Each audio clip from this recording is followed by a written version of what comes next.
Hello everyone, welcome back to my channel. Please subscribe my channel. The studio lights were a sterile sun. Julian Croft, host of the morning talk show Ahead of the Curve, felt their heat on his skin, but a deeper chill had settled in his bones. He was known for his gentle interviews, his ability to find common ground. Today, there would be no common ground. Across from him, Lillian Vance, a cultural critic known for her incendiary books, sat perfectly composed.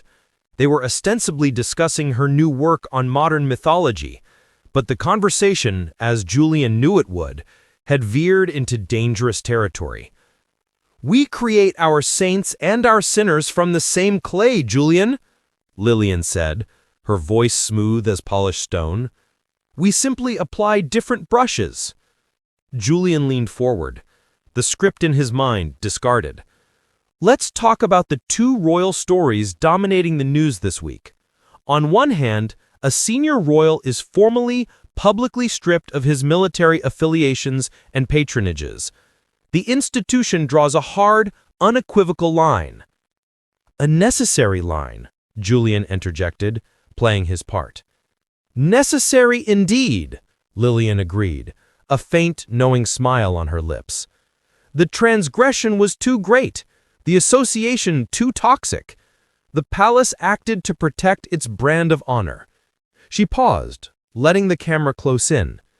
"And simultaneously, we have the relentless media chronicle of the other couple, the ones who also turned their backs on the institution, who also rejected its duties, its constraints, its firm. Yet their story is not one of disgrace, but of global brand liberation. They have not been stripped of their narrative, they have monetized it on an unprecedented scale." A producer's voice crackled in Julian's earpiece, a warning he chose to ignore. The studio audience was utterly silent. "Are you comparing their situations?" Julian asked, his voice carefully neutral. "I am observing a paradox," Lillian corrected. "We, the public, and the media that feeds us, have adjudicated one man's separation as a fall from grace, and another's as an ascent to self-actualized fame. One is exiled for the shame he brought upon the house. The others are celebrated for the success they built by leaving it. The inconsistency is not in their actions, but in our judgment." A murmur, part shock, part agreement, rippled through the audience. "So, what is the determining factor?" Julian pressed, feeling the precipice beneath his feet. "Why the divergent paths in the court of public opinion?" Lillian's gaze was unwavering. "The first man's story is one of pure scandal. It is sordid.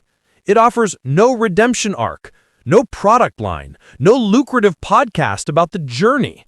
It is merely a fall. The second story is a product.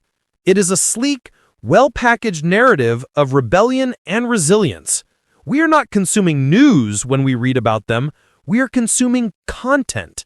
We haven't exiled a man and celebrated a couple.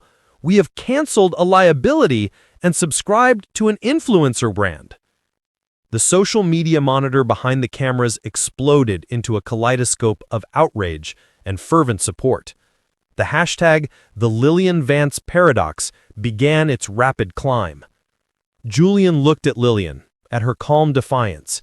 He had facilitated this. He had given a platform to an idea that would now ripple through news cycles, a stone thrown into the still pond of conventional narrative.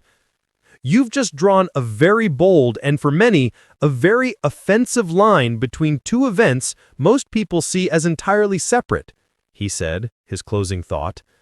"What do you say to those who will call this a false equivalence, a cynical take?"